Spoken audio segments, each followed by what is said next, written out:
Merry Christmas, hope you've had a good one. We're here back at the QP on Christmas Day. I mean, everything's changed since the last time we got here, Tom. Even Father Christmas has moved over to that side. We're wearing different things. We're definitely here on Christmas Day because it is open. And it's open tomorrow as well from 12 o'clock. Look, if you're a Bournemouth fan and you want to get down to the QP, doors open from 12 o'clock and hopefully we'll be celebrating with another 3 points. Welcome to the big match preview. This is Back of the Net. We're an AFC Bournemouth fan channel. My name's Sam Davis. My name's Tom Jordan.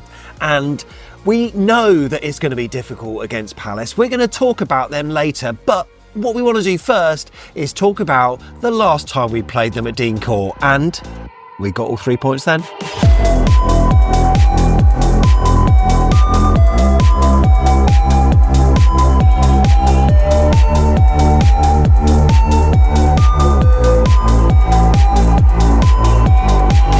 It's been awful so far, by the way. If you want to know why this vlog's going so quickly, there is nothing happening.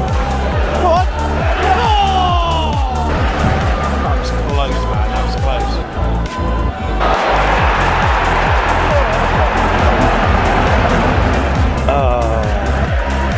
Wow! No goal! Come on, that's one. Go on, go on, go on! Yeah! Run, run, yes! Finally!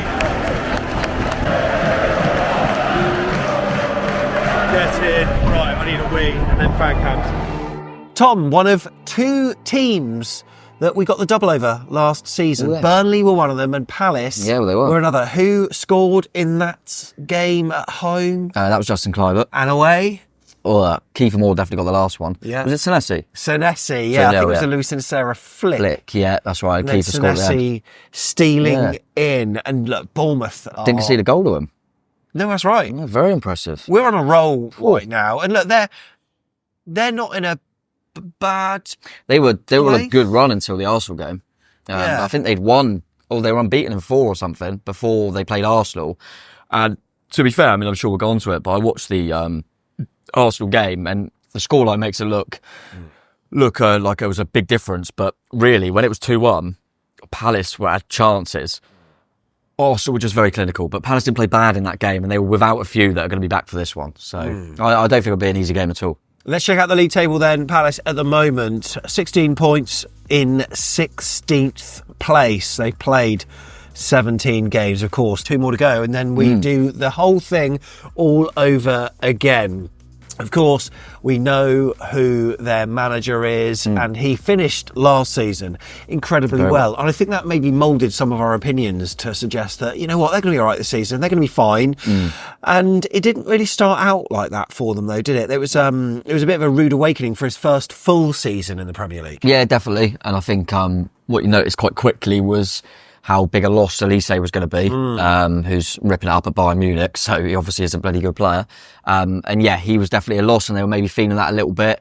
But I think, in general, I think they are one of the sides. I've watched them a few times. I don't think their position reflects how they've been. I think they've been quite unfortunate in quite a few games and they're not going to be in any sort of relegation chat, in my opinion. I don't see that at all. They maybe thought that they would push a little bit higher and maybe be like kind of where we are and Fulham are and Forest, and they're going to be below that. But I don't see them being in sort of any relegation chat, really. I think they're getting stronger already. Yeah, so let's talk about the players that left then first initially, and Elise was one of them as well. Any other big names, really? Not really? Particularly, I don't think so. I mean, I ended up going to Leicester, and Joachim Andersen, to be fair, ended up going to Fulham, who's a decent centre-back. So a few good players. I think Edouard went as well. But they brought in some good players as well. I think Kamada hasn't quite happened for him yet, but he might kick on. I think Ismail Assar, who we remember when he was at Watford, very good player.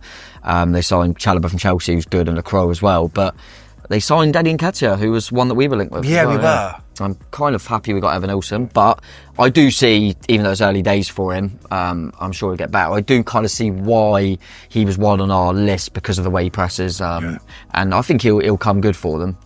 But yeah, they had a good window. It was just they lost their best player, arguably, because obviously Eze's still there. But they kept on a Gay in the end, who looked like he was going to go to Newcastle. So I do think they'll be absolutely fine and still be pushing to try and get in the top half.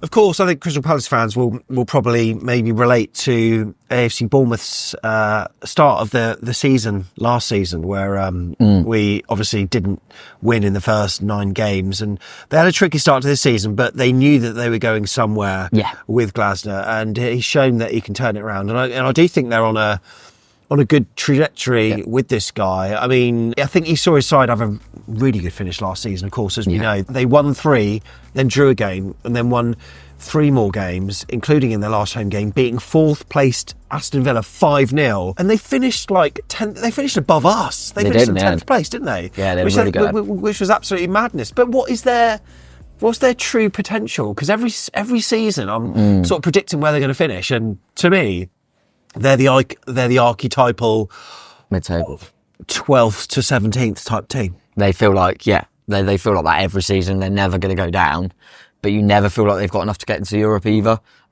And if I'm honest, I think that's what's going to happen again.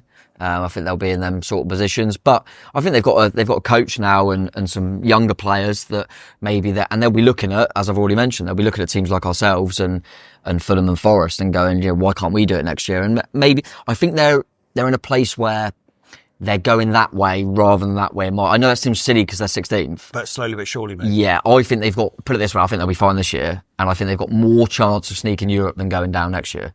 Yeah. So it's kind of that feeling. So I think they're okay, but it's very small steps for them at the moment. And the start they had didn't help. And off the pitch as well, new stand in the pipeline as well, a new main stand, which will enhance Selhurst Park, because we all know what it's like. In the away end, at least, it's pretty poor. We'll go over their last few fixtures then, and we will start at the start of December, in fact, where they went to Portman Road and they won by a goal, which is, we know how to do that, right? Yeah, light work. No, it was an important win though, wasn't it, at the time, because they were getting drawn into it a little bit. So, to go away to a team that are struggling and fighting and winning was important.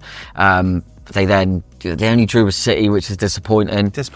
Most teams that have got anything about them would beat Man City at home. But yeah, no, listen, they got a good point there. The Brighton game was the one I watched it.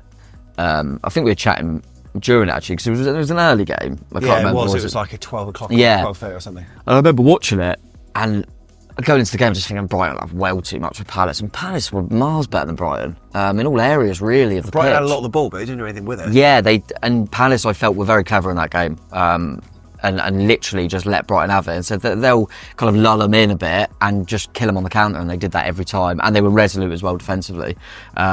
The cup game against Arsenal, they gave them a bit of a fright. They gave Arsenal a bit of a scare, to be fair. And Eddie Nketiah scored a really good header against Old Club, so that will help him. Didn't quite do that in the league, though, did they? They didn't, and the scoreline of 5-1 is ridiculous, because I was watching that game, and at 2-1, you're going, bloody hell, Arsenal need to sort this out, because Palace going to score any minute. Yeah.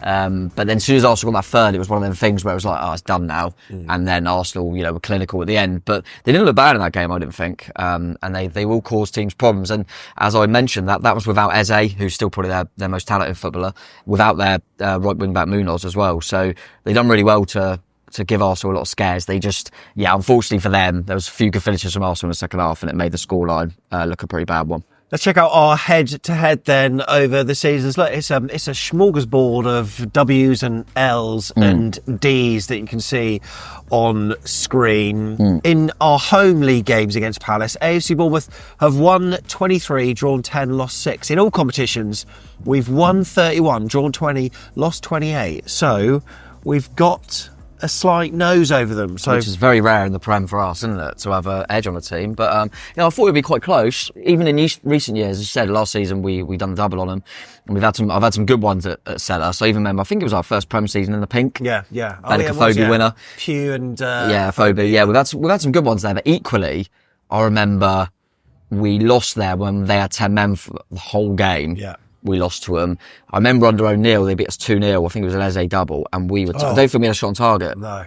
So it's been really. We've had a Boxing Day one here as well. Yes, so we drew 0-0, and it was a terrible game. So there's been some like really bad ones, and then some really nice ones. So it could go either way, mate. Which I do think this fixture could go either way. This game is live on Amazon Prime. You can watch 8 games across the Boxing Day. I think starting at 12:30, going through until an evening kickoff, and then you've got a couple of games the next day. So looking forward to watching it back as you can in full on Prime, whether it's on the app or on the TV or whatever. Superb stuff from them. Yeah. Right, let's talk about the AFC Bournemouth injuries, because Antonio Areola, Christmas Eve, had a presser, but it seems like nothing really has changed too much. No, it sounds like he doesn't expect anyone back. And for any Palace fans, we have got a few out. Alex Scott, we've got Marco Senesi still out, we've got Julian Araujo still out, Luis Sinisterra is probably the closest, but he's still out as well. So yeah, we've got a few out, but he's hopeful that we won't lose anyone. Yeah. He said he's got a few little knocks from Man United. I'm thinking Smith's probably one of them. He come off at half time. Yeah. And people like Lewis and Tyler have all kind of had little knocks recently, so we'll have to wait and see, but we should be as we were. I forgot to mention Tav's still out as well, obviously. For them, they've got some, I mean, Adam Wharton still being out's a blow for him. Yeah. Real blow, because he ended up, having some England caps and looking good. So yeah, he's a real miss for him, but Eze, it sounds like it's going to be fine, which is annoying, and he's also had a break because he didn't play in the last one. And Munoz is back, who was suspended for their last game, and old Jefferson Lerma managed to not get his 5th yellow. I was thinking he's going to get his 5th yellow and not play, so he'll be returning, I'm sure. It was almost like he got taken off to protect him for the Bournemouth game, wasn't it? Yeah, weird, maybe, but yeah, Lerma will be bad. But yeah, Wharton's obviously the main one for him that's out. I mean, there's some more longer term ones, like not sure what's happening with Rob Holden and things like that, but I think the main one for them is Wharton, as they're expecting Eze to be back, which is a shame. Do you want to know who the referee is? Nope. Thomas Bramall. Who's he? I've literally never heard of this guy. He was in charge for 2 of our games last season, away against Liverpool and home when we played Villa. So we haven't won. No, we haven't won, but it's time for Played for Both. Tom, look, we haven't prepared for this because it's been such a quick turnaround. We've had to consume our Christmas dinners and drive to the QP to do the show, recorded on Christmas Day. Of course, yeah. I'll have the turkey in a minute. Put the pigs in black. Yeah. All right. I think I can do an 11. What? I think I can do an 11. What? Like including not positionally? I mean, there'll be a few ropey in there. I'll go with back 5 as well. Because there's so many defenders. Because I've got one goalkeeper. You've got one goalkeeper. I'm going to try and not look at him. Okay. Who's your goalkeeper? Daryl Flahaven. Yes. I'm going to go with back 5. Okay. Because there are plenty of defenders actually. Yes. So I'm putting one of them in midfield. I've got Nathaniel Klein. Yes. He can play wherever you want in the 5. Yeah. So can Joel Ward. Yeah. On the left's got to be Jamie Vincent. Oh, wow. Yeah. And then I'm going to put Gary Cahill and Adam Barrett. Oh, my God, there's your 5. I'm going to put the knobhead Royce Wiggins in midfield, because I don't really care about him. So he's in midfield, Royce Wiggins, even though he's not a midfielder, with Cole Fletcher and Jefferson Lerma. Nice. And then the front 2 are Glenn Murray and Lewis Grabban.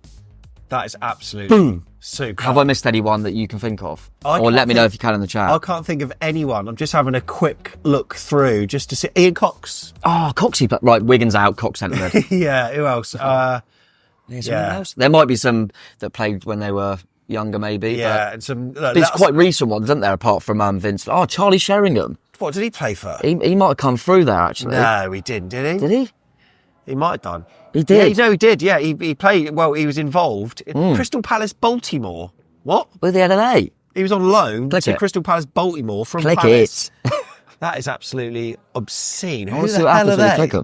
An American professional soccer team based in Baltimore, named after Crystal Palace. It was what? That's weird. Let us know, Palace fans, what the hell that's all about. But but it's actually weird how there's quite a lot in recent times. Steve Lovell. Did he play for him? Yeah. Oh. I was quite happy with McCall Fletcher and Jamie Vincent. Lee Bradbury. Bradbury's played for everybody. I didn't realise how many players he played for, Bradbury. Did Steve Claridge ever play for Palace? Probably. Probably. But that's not a bad side, actually. I mean, he's defensively solid. And he's grabbing a nicky a goal, isn't he? Love it. Happy days. Let's do the teams then. Come on. Right, so Tom, we've got the teams up in front of us then, and Bournemouth, I'm interested to know what you're going to do. Oh, I can see a surprise already, but go on, talk me through it. I'm going to do a couple of potential surprises, I think, just because, as I keep saying, I think there's going to be a little bit of rotation. It's quite a quick turnaround. Kepa will definitely be in goal, feeding us El Marino. Imagine a Christmas dinner the next day getting El Marino, lovely. I'm going to put Lewis Cook at right back. I think he's going to start Lewis Cook at right back.